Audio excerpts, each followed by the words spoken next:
തൃശൂർ നഗരത്തിൽ കെഎസ്ആർടിസി ബസ്സിടിച്ച് തകർന്ന ശക്തൻ തമ്പുരാന്റെ പ്രതിമ പുനഃസ്ഥാപിക്കാൻ നടപടികൾ തുടങ്ങി. 3 മാസത്തിനുള്ളിൽ നിർമ്മാണം പൂർത്തിയാക്കാനാണ് തീരുമാനം. കെഎസ്ആർടിസിയാണ് പുനർനിർമ്മാണ ചെലവ് വഹിക്കുന്നത്.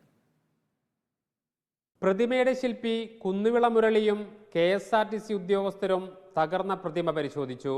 2 ദിവസത്തിനകം കെഎസ്ആർടിസിക്ക് എസ്റ്റിമേറ്റ് കൈമാറും. 2 ദിവസം മുമ്പാണ് പുലർച്ചെ കോഴിക്കോട്ടേക്ക് പോവുകയായിരുന്ന ലോ ഫ്ലോർ ബസ് ഇടിച്ചു കയറി ശക്തൻ തമ്പുരാന്റെ പ്രതിമ തകർന്നത്. പ്രതിമ കെഎസ്ആർടിസി പുനഃസ്ഥാപിച്ചു നൽകുമെന്ന് ഗതാഗത മന്ത്രി കെ.ബി. ഗണേഷ് കുമാർ ഉറപ്പ് നൽകിയിരുന്നു. എല്ലാവിധ പിന്തുണയും കൊടുക്കുമെന്നാണ് ഗതാഗത മന്ത്രി പറഞ്ഞിട്ടുള്ളത്. ഗതാഗത മന്ത്രി വളരെ വേഗത്തിലാണ് എത്രയും പെട്ടെന്ന് ശില്പിയെ എത്തിച്ചതിനകത്തുള്ള നടപടി എടുക്കാനാണ് ആവശ്യപ്പെട്ടത്. അതിൻ്റെ അടിസ്ഥാനത്തിൽ ഞങ്ങൾ വന്നത്. ആ ഒരു വേഗത എല്ലാ കാര്യത്തിലും കെഎസ്ആർടിസി ഭാഗത്തു നിന്നും ഗതാഗത മന്ത്രാലയത്തിന്റെ ഭാഗത്തു നിന്നും ഉണ്ടാകും.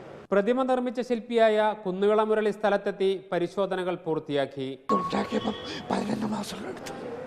ആദ്യം ഇത് ശക്തൻ തമ്പുരാന്റെ പടം തന്നെ ചരിത്രം വായിച്ച് 2-3 മാസം ചരിത്രം നോക്കി അത് എന്നിട്ട് ശക്തനായിട്ടിരിക്കണം. 2013 35 ലക്ഷം രൂപ ചെലവിൽ ശക്തൻ തമ്പുരാന്റെ വെങ്കല പ്രതിമ നിർമ്മിച്ചത്. അപകടത്തിൽ പ്രതിമയുടെ പകുതി ഭാഗം തകർന്നിട്ടുണ്ട്.